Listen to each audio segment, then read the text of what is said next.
Si queréis mejorar la imagen con poca luz, seguid estos pasos y notaréis como si hubierais cambiado de cámara.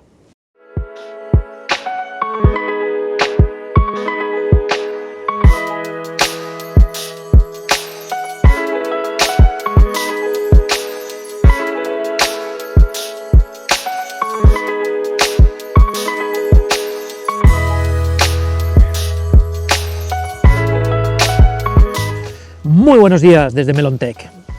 Estoy viendo últimamente como mucha expectación con este rollo de las capacidades con baja luz o por la noche de cámaras de acción. No sé, como que las marcas se han centrado en este marketing y creo que está bien puntualizar ciertas cosas. Yo hoy os quiero comentar, si tenéis una Action 4, una GoPro, una cámara de acción y queréis mejorar un poco la calidad de imagen al atardecer, por la noche o en interiores, os voy a proponer 4 consejos que creo que mejorarán bastante esta imagen y no necesitaréis comprar una cámara nueva. El primer punto, los frames por segundo, fotogramas. A mayor número de fotogramas por minuto, menos luz que es capaz de captar el sensor.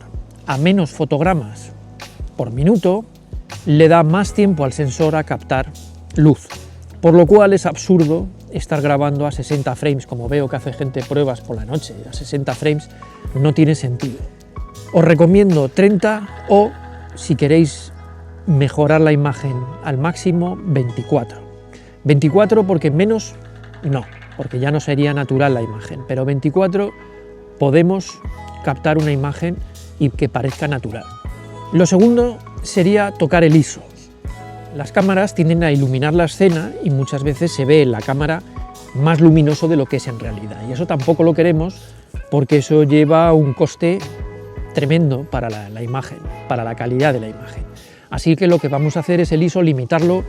Yo en mi caso lo tengo a 1600, hay gente que dice 800, pero ya 3200 me parece una burrada. Es preferible que se vea más oscura la imagen, pero que se vea bien, a que se vea luminosa pero mal. Otro aspecto, la exposición. Si veis que aún así la imagen es demasiado luminosa para lo que estáis viendo, vamos a llevar la exposición pues a -7, no tiene mucho misterio. Con esto vamos a conseguir que la imagen sea más real y necesite y la calidad de la imagen sea mejor. Y por último quería comentaros un consejo importantísimo. Si la cámara va a grabar en un trípode sobre una superficie quieta, desactivar el estabilizador, el Rocksteady en este caso, o lo que queráis. Si vais a estar en movimiento, yo dejaría el estabilizador porque si no va a temblar la imagen, pero eso sí, con movimientos súper lentos. Cuando digo súper lentos es... Si hacemos así, la cámara necesita muchos más fotogramas y chupar imagen y recortar para que quede decente. Si lo hacemos así y si vamos andando, como dicen, estilo ninja, todo va a quedar muchísimo mejor. Y ya está. Con estos 4 consejos ya tenéis las capacidades nocturnas activadas.